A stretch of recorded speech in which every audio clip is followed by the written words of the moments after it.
I never imagined the end of my marriage would begin with a 20-something woman bragging to the tabloids about sleeping with my husband. Yet there I was, sitting in the corner of my own bedroom, clutching a glass of vodka I had promised myself I would never touch again, listening to reporters outside my house scream Brittany Jones's name as if she were some kind of celebrity instead of the girl who had sent Ashton messages about getting together again. I had survived abandonment, childhood trauma, public breakups, addiction, Hollywood's cruelty, but nothing prepared me for the humiliation of watching my husband's infidelity trend on every gossip website in real time. The first story hit like a slap. Brittany Jones claiming she and Ashton had sex on our couch, describing the interior of the living room as if she'd been giving a tour. I remember staring at those articles, trying to make sense of my own reality, because the details were too specific to ignore. Hollywood lies are usually sloppy. This wasn't sloppy. This was intimate. This was in my home, in the space where I believed we were building a family, where I believed I was safe. I had been sober for years, fighting like hell for my own stability, but that day the thought of staying sober felt like pretending nothing was happening. I reached for the bottle because pretending had eaten me alive for months. I told myself it was one drink to take the edge off. It never is. The humiliation grew in layers. Brittany wasn't the only one. Next came Sarah Leal, the woman who told the world she slept with Ashton on the night of our 6th wedding anniversary at the Hard Rock Hotel in San Diego. While I was at home trying to make peace with the fact that I might never carry another child, my husband was in a hotel bathroom with a woman half my age, bragging to her friends that he was open-minded and fun. I had spent years trying to prove to myself that I was still attractive, still desired, still young enough to keep up with the life we built together. But nothing crushes your dignity like imagining your husband celebrating your anniversary inside another woman. The night the story broke about Sarah, something inside me cracked so loudly I could almost hear it. I remember sitting on the bathroom floor, my knees pressed against my chest, shaking so hard I could barely breathe. The headlines kept coming. Exclusive interviews, her friends giving statements, photos of Ashton at the club just hours before. My phone wouldn't stop buzzing. Publicists, friends, my daughters, journalists calling for a comment. I held that phone in my hand and felt like it weighed 100 pounds. I didn't know what hurt more, the betrayal, or the fact that the entire world suddenly had access to the most intimate fracture of my life. Pain makes people reckless. For me, it sent me spiraling back into the darkness I had worked so hard to escape. Alcohol was the first step. Then came something worse. I was fighting to numb myself, to silence the shame, to drown out the whispers about my age, my face, my body, my worth. Hollywood is merciless to women over 40, and even more merciless when your husband is a decade younger and caught cheating with girls who barely look old enough to drink. Every headline felt like a punch. Every photo of Ashton smiling felt like a mockery. And every time I saw my reflection, I hated the woman staring back at me for being so desperate to hold onto a marriage that was already slipping through my fingers. People think cheating is about sex. It never is. It's about erasing someone's sense of security. It's about taking the place inside them where they feel seen and safe and turning it into a battlefield. I kept asking myself why I wasn't enough, why my love wasn't enough, why the years of showing up, supporting him, believing in him, giving him everything I had emotionally and physically still weren't enough to keep him faithful. I was drowning in questions he never bothered to answer. But the truth is, the cracks started long before the scandals hit. They began with quiet things. The way he flinched when people joked about our age difference, how he laughed a little too loudly when someone called him the young, hot one, how he gradually stopped holding my hand at parties unless cameras were present. I could feel myself shrinking, becoming more careful, more accommodating, bending myself into shapes that would make him stay. I convinced myself that love meant adapting. I didn't realize I was disappearing. I'm supposed to tell the story in order, but the truth is, pain doesn't follow timelines. It erupts wherever it wants. So before I take you backward, before I tell you about the beginning, the sweetness, the pregnancy, the desperate hope, I need to tell you exactly what it felt like when everything finally collapsed. I remember one night when Ashton came home late, smelling like cologne that wasn't his. I stood in the doorway, waiting, trying to absorb his excuses like I always had. "It's not what it looks like," he said, which is the phrase every woman learns to fear. I watched him talk, watched him pace, watched him pretend to care how his actions made me feel. But the worst part wasn't the lie. It was the emptiness in his eyes, the complete absence of remorse. That was the moment I realized he had already left our marriage emotionally, long before he physically walked away. Alcohol made it easier to pretend I didn't notice. Substances made it easier to forget the nights he didn't come home. But none of it made the loneliness go away. It only hollowed me out further. The world doesn't know how much shame I carried inside those years. I felt like a woman who had overstayed her welcome in her own life, like I was clinging to a version of myself I couldn't maintain. I was terrified that everyone saw me the way the tabloids described me: desperate, aging, insecure, unimportant. I let those voices eat me alive because they echoed the insecurities I had tried my whole life to bury. Only after the scandals exploded did my mind wander back to the beginning, to the night we met, when everything felt electric and effortless. I wasn't looking for love. I wasn't even looking for attention. I had walked into that dinner expecting nothing, wearing a casual outfit, my guard down. He sat across the table with that boyish charm that made you feel like the sun had shifted just for you. I remember thinking how strange it was to feel seen by someone that much younger, someone who hadn't lived through half the things I had survived. But he leaned in when I spoke. He laughed at my jokes. He looked at me like I was the most captivating woman in the room. It had been a long time since anyone made me feel that way. When we started dating, people whispered. They wondered what he wanted from me, what I offered him, whether I was trying to reclaim my youth through him. The truth was much simpler. I was lonely, and he made me feel alive. After years of heartbreak, he felt like a second chance. I didn't realize that sometimes second chances are just elaborate detours back to the same pain. We tried to build a family. God, we tried. I remember the hope in his eyes when we talked about having a child, the way he touched my stomach as if he could will life into it through sheer devotion. I wanted that baby more than anything, not because it would save us, but because I believed it would anchor us. When I found out I was pregnant, I cried from a joy so pure it didn't feel real. For a brief moment, we existed in a world where our age difference didn't matter, where our love felt stable, where the future felt possible. And then I lost the baby. I can still feel that pain radiate through me when I think about it. It wasn't just the loss of a child. It was the loss of the woman I was trying so hard to become. After the miscarriage, something inside me dimmed. Ashton withdrew. I withdrew. We both grieved, but we grieved separately. He found distractions. I found despair. The house that once felt full of hope became a mausoleum of everything we couldn't have. We tried IVF. We tried hormones. We tried pretending the disappointment didn't eat at us every day. But the harder we tried to fix us, the further apart we drifted. I became obsessed with the idea that if I could give him a child, everything would go back to the way it was. He became obsessed with reclaiming the youth he felt slipping away by tethering himself to younger women. By the time the scandals went public, the truth had already been living in the walls of our house for years. We just hadn't said it out loud. Saying it now doesn't make the pain smaller.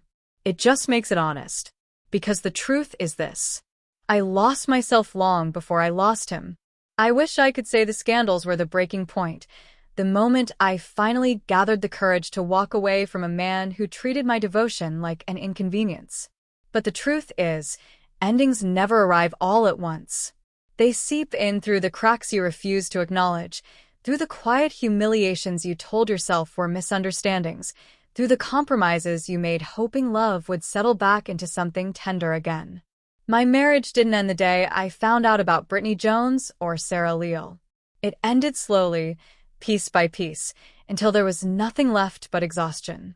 After the affair stories went public, Ashton became a stranger living in my home. He walked around with a level of detachment that felt rehearsed, as if he had already rewritten our history in his mind to justify everything that followed. He blamed our age difference. He blamed the pressure. He blamed my pain, my insecurities, My desire to hold our life together, while his attention drifted to distractions that flattered his ego and demanded nothing from him emotionally. I watched him move through our house without looking at me, without acknowledging the chaos he had unleashed, as if my suffering were an overreaction instead of a consequence. I tried to confront him. God knows I tried. But every conversation ended with him deflecting, minimizing, pretending he didn't understand why I was so devastated. He told me we should let it go and move forward, as if forgiveness were a magical reset button. He wanted absolution without accountability, comfort without discomfort, freedom without consequence. I kept waiting for remorse, for a moment where he would see the damage he had done and want to fix it. That moment never came. My addiction worsened in the silence. Sobriety is a fragile thing. It requires honesty, community, consistency, and vulnerability. I had none of that. Instead, I had an emotionally absent partner, a home full of ghosts, and a mind that replayed every headline like a cruel lullaby. I told myself that substances helped me sleep, helped me stay calm, helped me numb the ache of feeling unwanted. The truth was uglier. I didn't want to feel anything, because feeling meant facing the reality that my marriage was collapsing and I no longer recognized the woman fighting to survive inside it. Some nights, I stayed up until dawn, wandering the halls, opening old photo albums, searching for the version of us that had once felt invincible. I found pictures of us laughing, kissing, holding hands, believing in the possibility of a future that would stay golden forever. It felt like looking at strangers. I wondered how we had drifted so far from that beginning, and at what point I had stopped being a partner and started being a placeholder for the parts of himself he didn't want to confront. People romanticize heartbreak. They wrap it in metaphors and soft lighting, turning it into something poetic. There was nothing poetic about mine. It was raw, unpredictable, humiliating, and cruel. There were moments I felt like I was watching myself die in slow motion while wearing the same face I used for red carpets and interviews. I learned quickly that you can be famous, adored, celebrated, and still feel like you are rotting on the inside. Eventually, the emotional distance became physical. He slept in the guest room more often. He traveled constantly. He claimed work commitments, charity events, meetings, spontaneous trips with friends. Anything to keep him out of the house, away from the wreckage he helped create. I tried to follow him at first, to stay connected, to maintain the illusion of a united front. But wherever we went, I felt like an accessory, something he displayed when convenient, and ignored when it required effort. The worst moments were the public ones. Photographers captured him smiling at events, while I stood beside him with a brittle expression, pretending everything was fine. People whispered. They pitted me, judged me, dissected me with eyes that saw only the surface. They speculated about my weight, my mental health, my age, my worthiness, as if I were an exhibit rather than a human being. I had been famous for decades, but fame had never felt as suffocating as it did while my marriage unraveled in front of millions. One night, after an especially cruel tabloid headline, something in me snapped. I looked at myself in the mirror, my hands trembling, my eyes swollen, my body thin from stress, and I felt a wave of rage, so fierce it frightened me. Not rage at Ashton, though God knows he deserved it. Rage at myself. Rage at the version of me who had allowed this to continue, who had prioritized discomfort over my dignity, who had twisted herself into someone fragile in order to keep a man who didn't value the effort. That night, for the first time, I stopped telling myself that love was enough. But it wasn't until I collapsed at a party, surrounded by people who stared at me with the cold curiosity of spectators at a wreck, that I saw the truth. Not the truth about Ashton. That truth had been obvious for far too long. The truth about me. I was killing myself trying to hold on to something that was already dead. I was sacrificing my health, my sobriety, my sanity, and my identity for a man who had no intention of meeting me even halfway. The ambulance ride was a blur of lights and fragments of memory. I heard voices, concerned, judgmental, distant, but none of them mattered. What mattered was the unbearable clarity that came when I woke up in a hospital bed, my daughters sitting beside me with eyes full of fear and love. They didn't say anything at first. They didn't need to. Their faces told me everything. They were watching their mother fade, and they were losing her to a man who wasn't losing anything at all. I realized then that I had been fighting to keep Ashton, but in the process, I had almost lost the people who truly mattered. The recovery wasn't glamorous. It wasn't a montage of breakthroughs and empowerment. It was slow, painful, humiliating, and necessary. I had to relearn how to exist without relying on substances, how to prioritize myself, how to build boundaries without apologizing. And as I healed, I saw the marriage for what it truly was, a place where I had been diminishing myself for years. Therapy forced me to confront things I had avoided, things I buried beneath affection and hope. I admitted to myself that I had been trying to recreate a fantasy family, a sense of belonging I never had growing up. I admitted I had poured too much of my self-worth into the idea of being loved by someone who was always halfway out the door. I admitted that I had mistaken intensity for compatibility, passion for commitment, and chemistry for stability. I admitted that I had loved him from a place of fear, the fear of aging, of being alone, of being forgotten. When I finally asked Ashton for a separation, he looked surprised, almost offended, as if the idea of me leaving him had never crossed his mind. He had expected me to stay, to endure, to keep forgiving, to remain the steady presence he could fall back on whenever life demanded too much of him. He didn't want resolution. He wanted convenience. For the first time in years, I chose myself over convenience. The divorce was messy, not because of legal battles, but because of the emotional residue. Breaking free from someone you once loved feels like amputating a part of yourself, even when that part has become infected.